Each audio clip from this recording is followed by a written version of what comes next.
I'm Rolene Marks. Welcome to Modiin and Beyond. Join me every Sunday between 3 and 4 on Radio Modiin as we take a look at what's happening in Modiin, Israel, and beyond.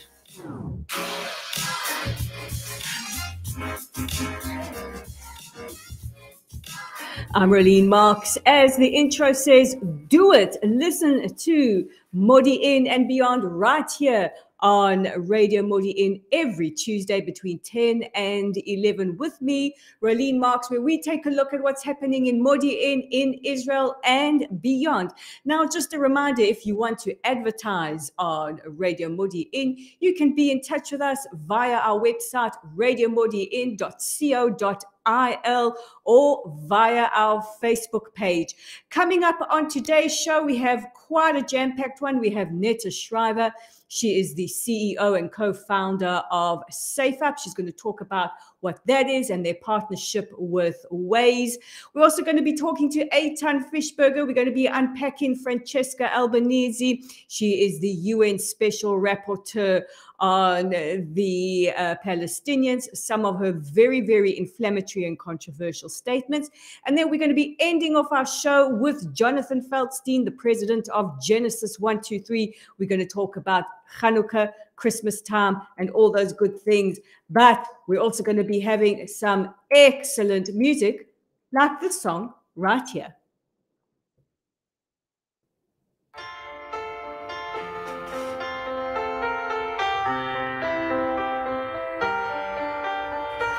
I let it fall, my heart, and as it fell, you rose to claim it. It was dark, and I was over, until you kissed my lips and you saved me. My hands, they were strong, but my knees will fall too weak.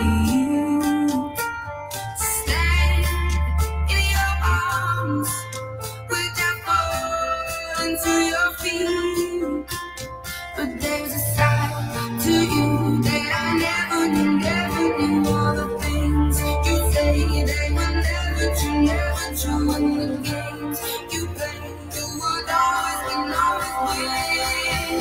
But I'll say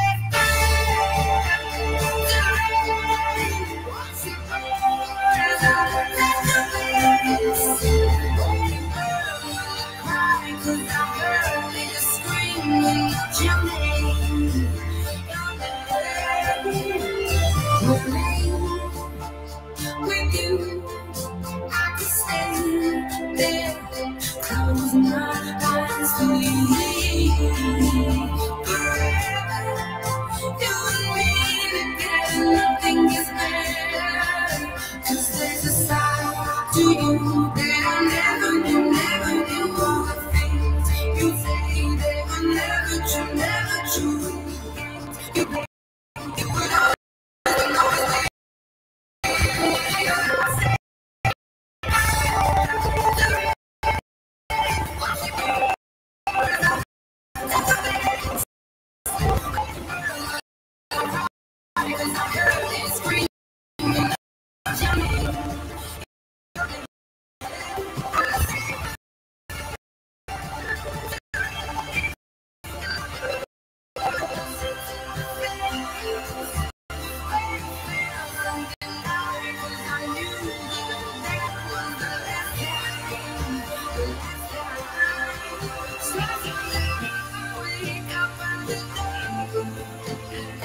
you always be with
Adele and Set Fire to the Rain. We're going to try and get Neta back on the line.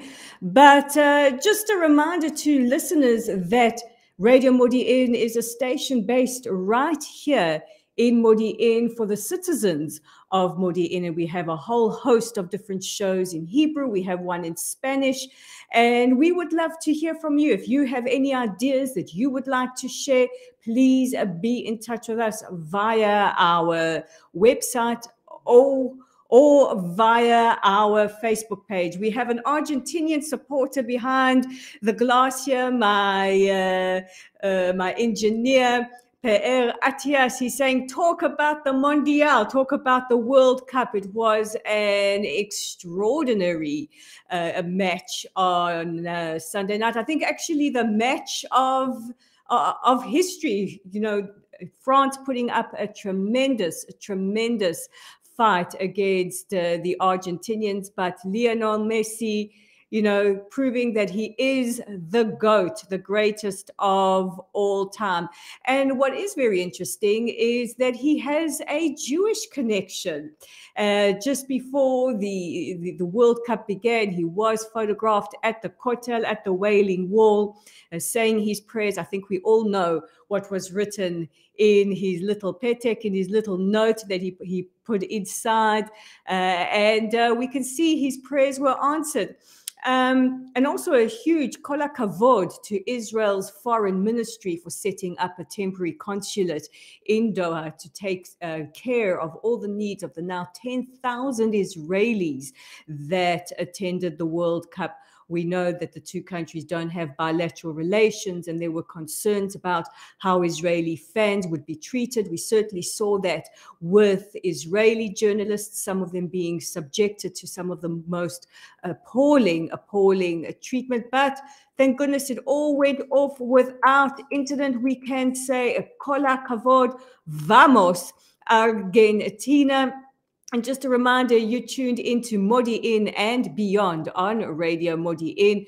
We're going to take a short music break. And on the other side of this, Eytan Fischberger and I are going to be chatting about Francesca Albanese at the United Nations and her very, very controversial comments accusing the Jewish lobby of controlling U.S. politics. Stay tuned, but don't forget, we welcome all dancing at Radio Modiin.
שלטק מודיעין הוא מתחם עבודה שיתופי ליזמים וחברות.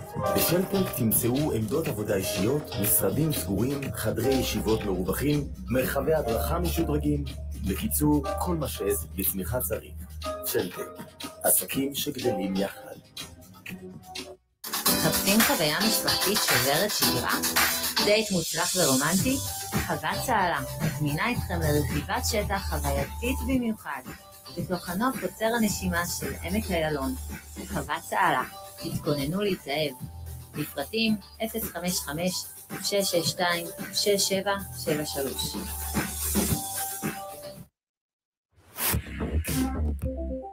טרייד סטיישן, אפליקציית המסחר זוכת הפרסים. לסחור רק עם הטוב ביותר. אליט פלטפורמס, המקפצה הפיננסית שלכם. ברוכות הבאות למכללה האקדמית לחינוך תלפיות בחולון. מכללה שהיא בית. בבית שלנו יש מרצים עם תשוקה לחינוך. סגל מנהלי עם תודעת שירות גבוהה. והמון יחס אישי לצד מצוינות אקדמית. אלפי בוגרות המכללה המובילות את שדה החינוך בישראל היא העדות הטובה ביותר שמכללת תלפיות הינה המקום הנכון ביותר עבור מי שרוצה להצליח, להשפיע ולחנך את דור העתיד. כי החינוך מתחיל מהבית. לצד המתקנים הפיזיים המתקדמים, המערכים הטכנולוגיים והקמפוס המתחדש, אנו מציעים לכן 5 מסלולי לימוד לתואר ראשון. חינוך לגיל הרך, חינוך יסודי, חינוך על יסודי, חינוך מיוחד ואומנות. כך שכל סטודנטית תוכל לבחור את המסלול המתאים ביותר עבורה. במכללת תלפיות תמצאי את כל היתרונות במקום אחד. יחס אישי ותוכנית מותאמת אישית. קמפוס בוטיק חכם וחדשני. מרחק הליכה מתחנת הרכבת. כל זה במרכז הארץ. כולנו כאן בשבילך. מאמינים בך. צוות מכללת תלפיות. מכללת תלפיות לחינוך. ללמוד לתואר ראשון עם החברות שלי בדרך שלי. זו תלפיות שלי.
This joy is electric, and you're so getting through. I'm so happy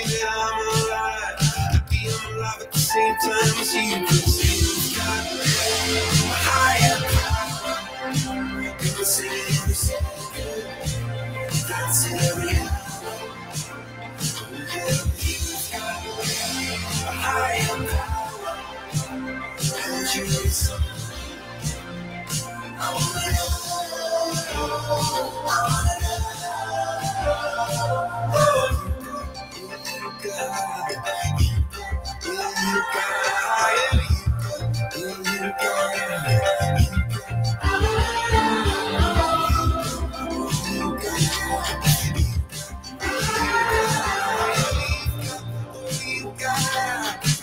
Up shaking just to let you know now you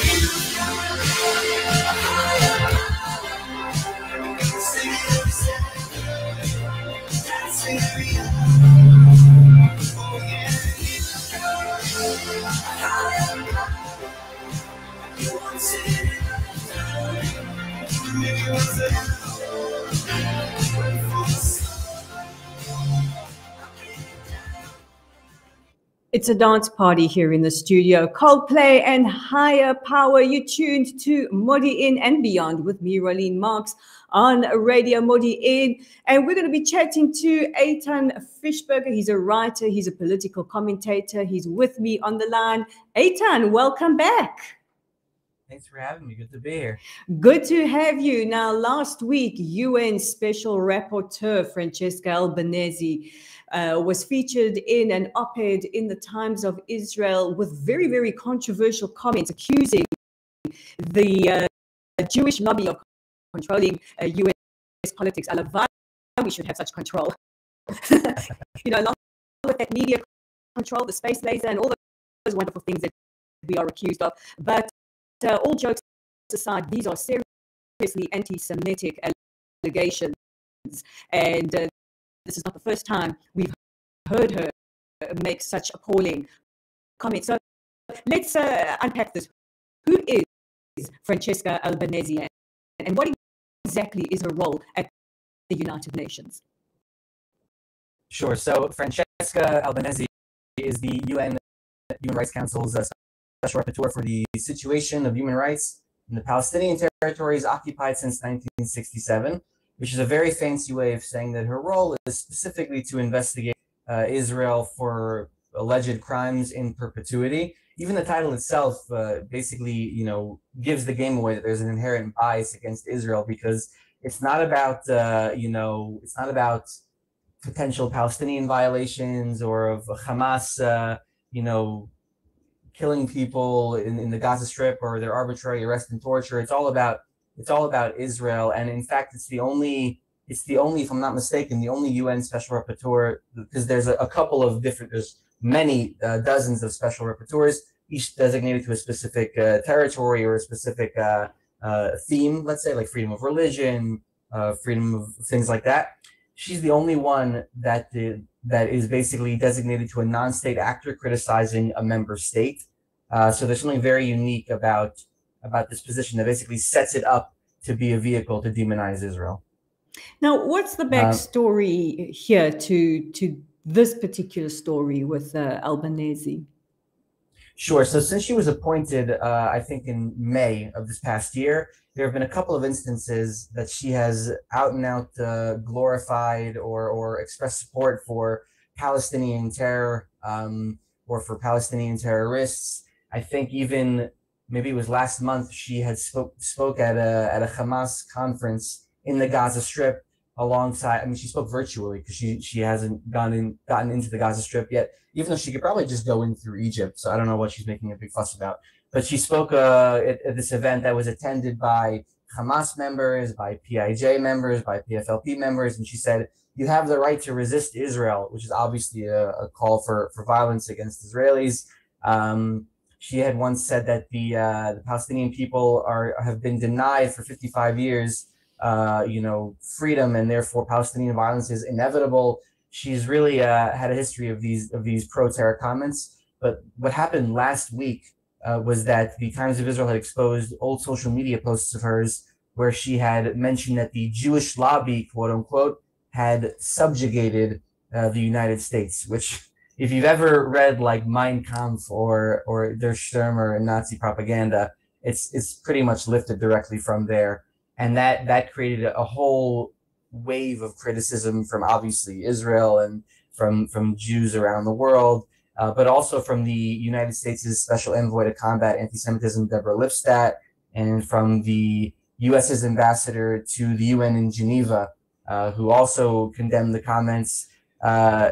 It's bizarre that it's even you can have someone investigating Israel who has a history of pro-terror comments, of anti-Semitic comments. It's pretty wild that this is going on without any consequences. You know what I do find quite extraordinary? You and I spend a fair amount of time on Twitter. In fact, we spend a fair amount of time challenging Albanese with her comments. And instead of internalizing the criticism that she was receiving from not just Israel, obviously it's understood Israel is going to criticize her, but Jewish leaders around the world, she completely gaslit everybody, and she was retweeting out the supportive tweets that she was getting from organizations that have been known to have established links with terror organizations or who have propagated resistance, and by their form of resistance, the firing of rockets, the committing of terror acts. And she was retweeting that with words of thank you. It is absolutely extraordinary, not just lack of self-awareness, but the perpetual endorsement of this kind of reaction. Yeah, I mean, it's really astonishing. And, all these special rapporteurs, the ones who were tasked with investigating Israel, they're buddy-buddy with these organizations. They're always, in all their reports, all they do is they cite, it's like a weird cycle where, Francesca will cite some report by Al-Haq, which is an arm of the PFLP, or Adamir, which is another arm of the PFLP. And then in Al-Haq and Adamir's subsequent reports, they'll cite Francesca's report, which originally cited their reports. So it's like this vicious cycle. They all know each other. There's a French Palestinian who was just deported from Israel, I think yesterday or 2 days ago, who was in jail now for a while, for maybe about a year, for terror offenses. He had previously been convicted for trying to assassinate Israel's former chief rabbi, Ovadia Yosef. The PFLP itself has admitted that this guy, this French Palestinian, is a member of the terror group. He was deported, and Francesca was all up in arms about it because, he's a human rights defender and this and that. And it's incredible that she's able to just openly sympathize with people that terror groups have admitted are their members, and she just does it with impunity. It's incredible. I mean, what is also extraordinary about that particular example is that the PFLP, which is recognized as a terror entity by member states of the United Nations, and yet this morning one of the headlines here in Israel is that the UN have accused Israel of war crimes because they have deported him. I mean, you can't make this stuff up. It would be comical if it wasn't so serious, because unfortunately, in many quarters of the world, the United Nations is still seen as a reputable institution, as the bastion of human rights. Of course, naturally, except when it comes to our human rights. Of course. And the UN Human Rights Council, I read that headline. I'm pretty sure it was some subsidiary body of the Human Rights Council that had voiced their concerns about Israel's deportation of terrorists. But the UN Human Rights Council is completely to blame here, because their system is the system that appoints these special rapporteurs, and the special rapporteurs are accountable to them. They're answerable to the Human Rights Council. And so if we want to really change the situation and make sure that there is some sort of transparency and accountability about these quote-unquote officials that are appointed to these powerful positions, we need to start with lobbying for some sort of overhaul in the way that these candidates are vetted, the way that they're approved. Because if you have to be approved by the Human Rights Council, and the Human Rights Council is like the most notorious out of all the UN bodies, the most notoriously anti-Israel, anti-Semitic one, which is saying something, and the ones appointing special investigators to look into Israel. It's the cards are stacked against us, so to say. Francesca Albanese has form when it comes to anti-Semitic comments, but she's not the only a special rapporteur or official appointed by the UNHRC to make these allegations. Just a couple of months ago, we had Milun Kotari. He's one of the three commissioners, along with Navi Pillay, she herself, South African.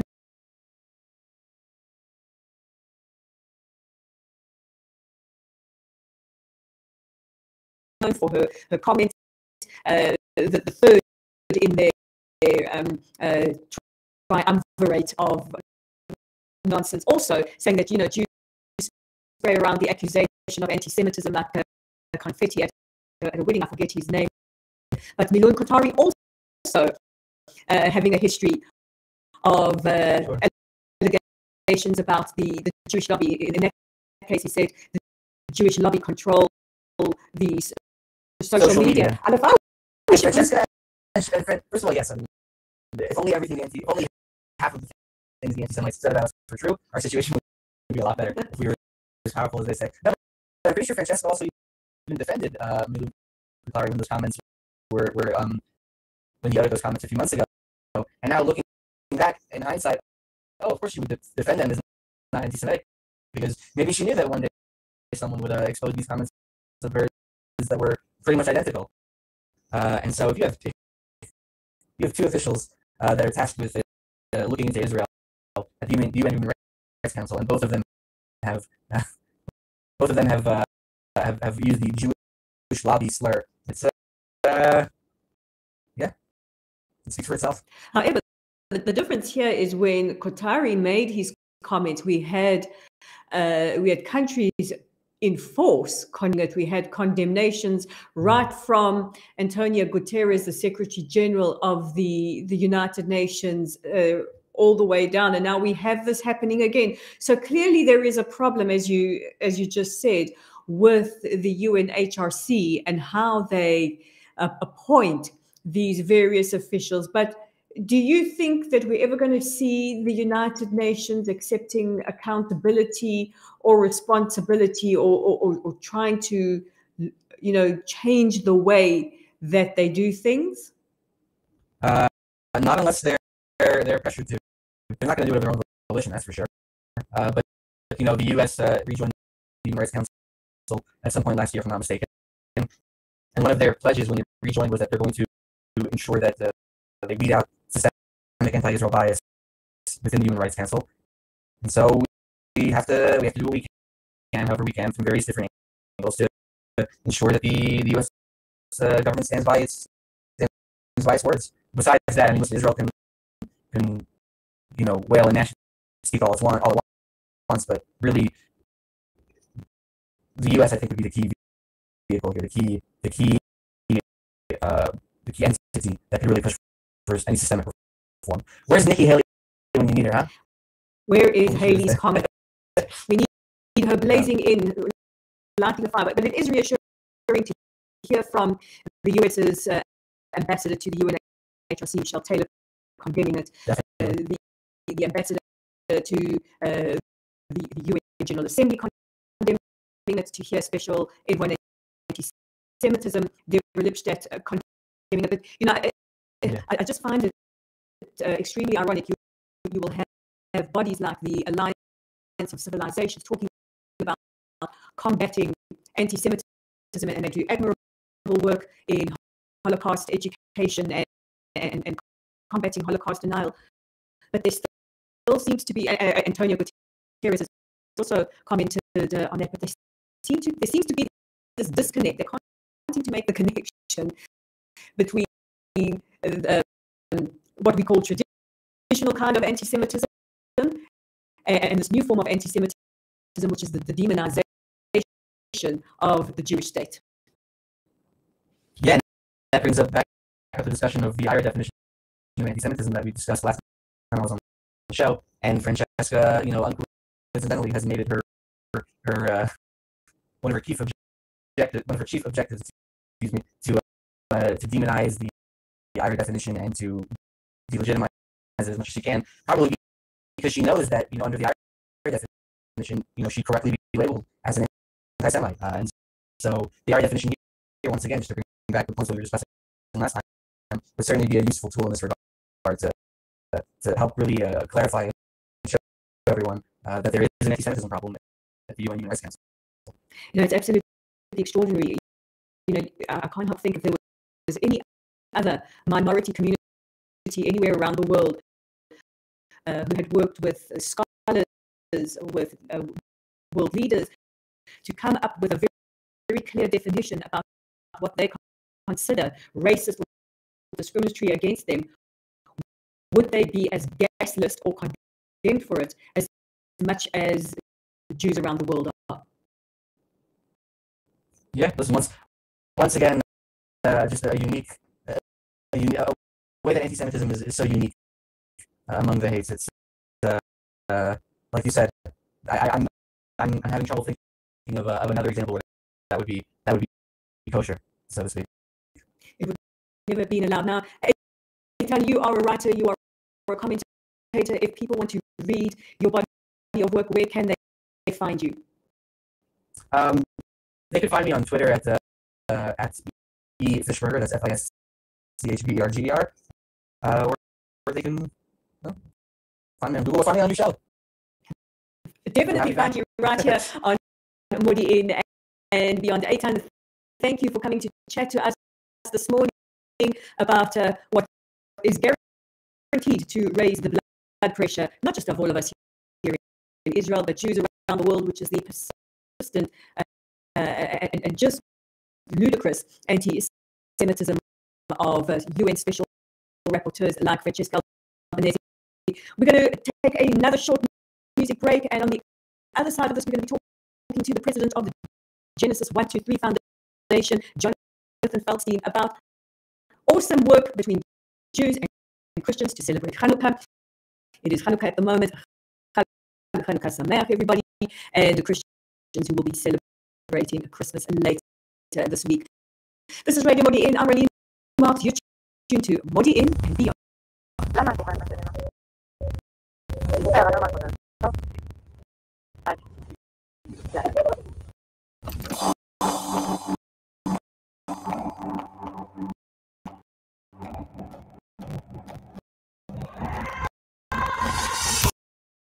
המזרח התיכון, אנשים שיגעון, זה החום שעושה אותם ככה. וכאן פתחנו שולחן מצפון תל אביב עד רמאללה, יואו. כשבא לי לרצות לחזור לעבוד להבין עם כולם כל הלילה. ואש זה ממש מתבקש, שתפסיקי לחשוב על זה הלאה. כל בית ישראל חזק מתפלל, זה כתוב וזה בא מלמעלה. וכאן האזרח הקטן מחכה למשיח בלילה.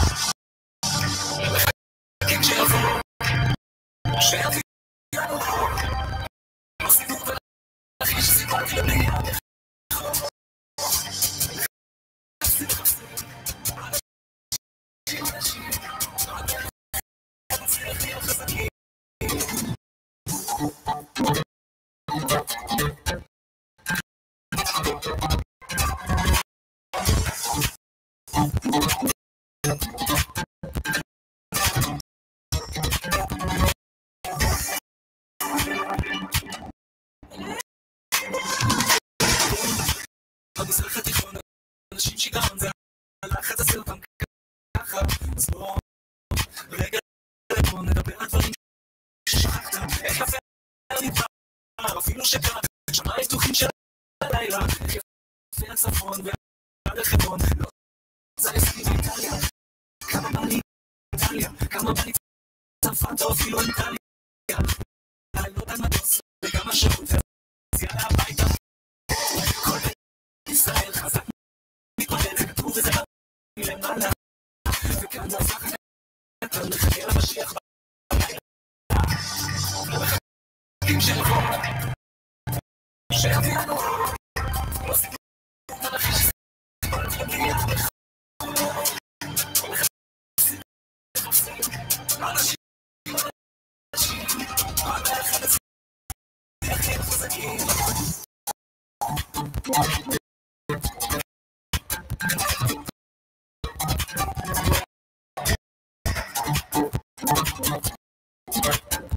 I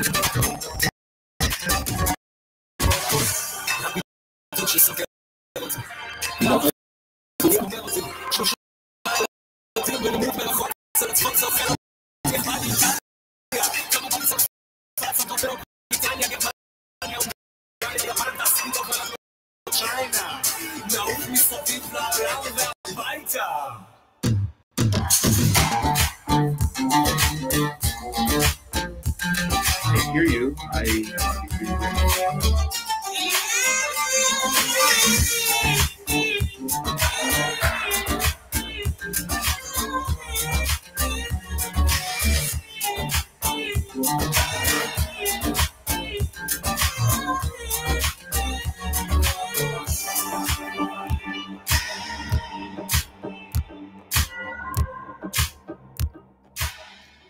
Ivri Lieder HaMizrach HaTichon, and with me on the line, not from, sort of from HaMizrach HaTichon, but all the way from Jerusalem, the hills around it, is Jonathan Feldstein, the president of the Genesis 123 Foundation.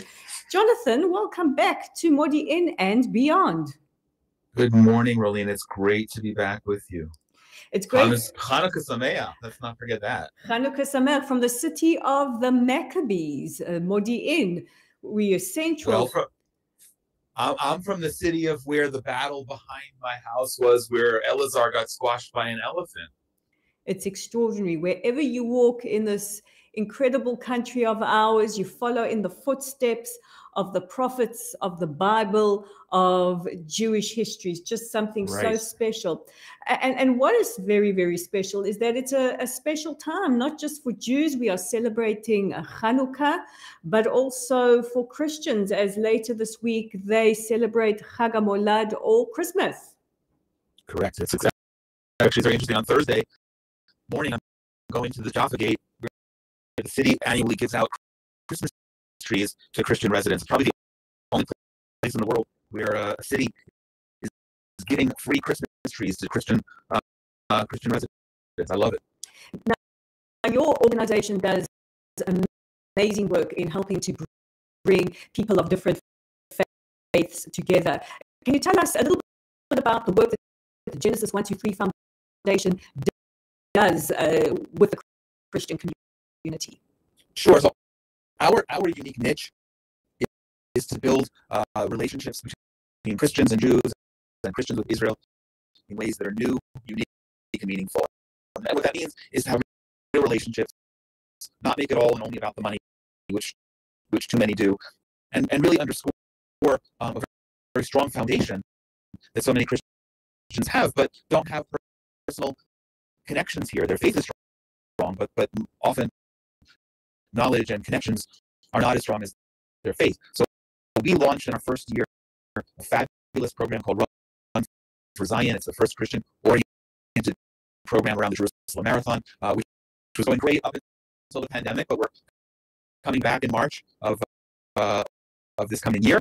And we went virtual, and we started something called Inspiration from Zion, which began as a webinar series connecting Christian friends overseas when they weren't able to come here. That morphed into something fabulous, where I am now the only Orthodox Jew with a weekly program about Israel as a podcast on what's called the Charisma Podcast Network, which is a major evangelical media site in the U.S. We're heard all over the world, hundreds of thousands of listeners. It's been really quite amazing. We do prayer events together with Christians all around the world, the first of which was a 13-hour nonstop program beginning in China, in Chinese, and ending up in Alaska and Hawaii, in the Western United States. And now, actually, just as we began speaking, I'm sending an email to the Foreign Ministry because we're going to be celebrating Israel's 75th anniversary, providing Christian children around the world the opportunity to illustrate what Israel means to them as an art contest that will be judged by people all over the world, with participants all over the world, and giving away real prizes, but in their own perspective, allowing them to express why Israel is significant to them as Christian children. and more. We do lots more, and there's so much, but those are just some of the things that came to mind. That is really, really special. And your organization is doing a lot now as we approach Christmas and while we celebrate Hanukkah. Can you tell us a little bit about what you are doing? Yeah, well, Christmas is on Sunday, so we're sending the opportunity for Christians to us. I'm going to be taking their prayers to the Western Wall, to the Kotel, on Sunday morning, and doing a live video of Christians' prayers. So wherever they are in the world, that's something that's real significant. We connect through the holidays all the time. 2 years ago on Hanukkah, we did a fabulous webinar series with a bunch of pastors throughout Africa. First time they had exposure to Hanukkah, and what we're trying to do, Rolene, is just to find unique triggers that we as Jews just sort of take for granted, but not everyone does. I was asked to do a teaching about Hanukkah at a home church in Dallas last month, which was wonderful. And what's so important, for me at least, I think it's important that Christians understand that Jesus was a first century Jew observing Hanukkah here in the temple 200 years after the Hanukkah story took place. And so I've written articles about this, we've done podcast recordings, and it's really just using the commonalities to connect us. What is the response from Christians when you make these type of connections between Jesus and celebrating Hanukkah? Because, very often people look at Israel and don't see beyond the conflict. They don't see the story. They don't see that we're a country that is so much more than a conflict with our neighbors. What is their response to this? Well, it's enlightening. It's a breath of fresh air, because you're right. People around the world are inundated with news, if you will, about the conflict. So Christians who have what we say have a heart for Israel, who love Israel and want to connect, are looking for a dimension, are looking for more than that. They know that we do have a reality here, that yes, there is a threat of war and terror, but that doesn't define us. And the fact that it's so important, I think, and I think that's well received, to underscore that Jesus was a first century Jew. Well, we as Jews don't look at Jesus as the personality that Christians do, but if you actually look at the book of John, you see that that in John 10, he's actually coming to Jerusalem to celebrate Christmas, and having these connections and underscoring that their faith is rooted in Judaism, and giving them foundation that typically, not always, but typically, they're not getting in their churches. They're not getting theologically. I kind of engaged in a made-up Talmudic conversation with my friends in Dallas last month, saying, okay, if John is talking about Jesus coming to Israel to celebrate what they call the Feast of the Dedication, which makes sense to us, right? Hanukkah is about dedication and right, miracles exactly. and promises. Right. So I asked the question, why was he here? Why did he come that year? Was it only that year? Did he come to do Hanukkah in the temple every year? It was modern history for them. It was only 200 years later. And if it was only that year, why was it that year? Because these are questions that rabbis would ask in the Talmud about Tanakh. So I'm asking, okay, and I want to know, and I want to connect, because there's a reason somehow that the authors of the New Testament decided that we were going to mention that Jesus was here in Jerusalem at least that one time. And I'm real curious about that. And it allows them, my Christian friends, to dig deeper into their own faith and say, yeah, why was that? I mean, we know he was a first century Jew, but Hanukkah is not Pesach, Shavuot, and Sukkot, which is a pilgrimage that millions of Jews would come to in the first century. So it's honoring, it's respectful. I think you and I have spoken about my deep distaste of Jewish and Israeli organizations that do what I call objectifying Christians as a faith-based ATM, just trying to get money. And money is a great way to support Israel and to care about Israel. But if it's only a one-way relationship where your action is punching in a 4-digit PIN code to take out money, it's not substantial. And Christians know that. So I'm trying to raise the bar and create really meaningful relationships on a number of levels, whether it's around Hanukkah or other holidays or around the Jerusalem Marathon. Your organization does phenomenal work, and I read a lot of your writings, and you really share some beautiful stories of outreach and communal work. Can you leave us with a beautiful story that we can take with us this Hanukkah? Yeah, actually, you're going to cry. You're just reminding me. Oh, why didn't you warn me about? Would have worn the waterproof mascara. Well, it's not a video. You're not going to see. You're not going to see tears streaming down my eyes, but it's tremendously emotional. So I'm good friends with a woman named Shirley Burdick. Genesis 123 is a U.S. nonprofit. Shirley is a 5th-generation Chinese-American Christian, and she runs an Israeli Amutah that's called 10 Gentiles. And basically, we have come with the same perspective, just from the opposite side of the same coin. Hers from a Christian perspective, and mine from a Jewish perspective. So we've now partnered to help Holocaust survivors here with real tangible needs. Someone needed some medical treatment, and by the way, we learned through this that Holocaust survivors who were coming from Russia over the last 30 years don't come here with pensions. So now when we're seeing prices go up, real estate, rent, electricity prices, these are things that can break somebody if they don't have their own resources. So Shirley and I are partnering. We're receiving the donations, and she is using her Israeli Amutah to pass through the donations directly to survivors here. And that's amazing. And earlier this month, we did an early Hanukkah party in Mevaseret. No, not Mevaseret. Ma'ale Adumim, for about 36 Holocaust survivors. Some of them told their stories. And at the end, an elderly woman approached. There were gifts to take home. And she approached, and I spoke to her in Hebrew. Clearly, she didn't speak any Hebrew. And so I pulled over one of the other survivors who was also from Russia, and we translated back and forth. Turns out this woman, Luba, is a very new Ola Chadasha, well, that's redundant, an Ola Chadasha from Ukraine, a survivor who made Aliyah this year with her 56-year-old disabled son. And when she got her apartment in Ma'ale Adumim, she had a bed that was falling apart. So we were asked if we could provide money to buy her a new bed. And there's a store in Jerusalem called Rise High. Anyone should go there and thank them. They gave us a huge discount, and the owner said, I'm going to give her the best bed she's ever slept in.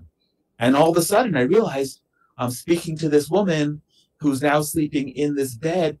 And when we connected, I was very careful not to embarrass her. And she wasn't embarrassed. She was joyful.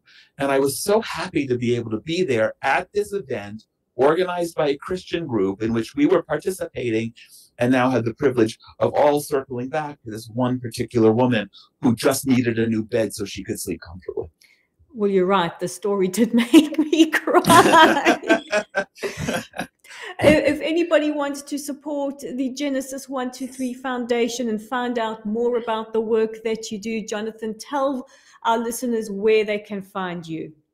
Sure. So Genesis123.co is our website. I'm on WhatsApp at 053-761-4220. And our podcast, which Jews and Christians both love, is called Inspiration from Zion. It's available on Apple and Spotify and anywhere else you listen to podcasts. Well, you certainly inspired this Zionist, and we're going to have to get you on again and again to share these really, really moving and inspiring stories with us.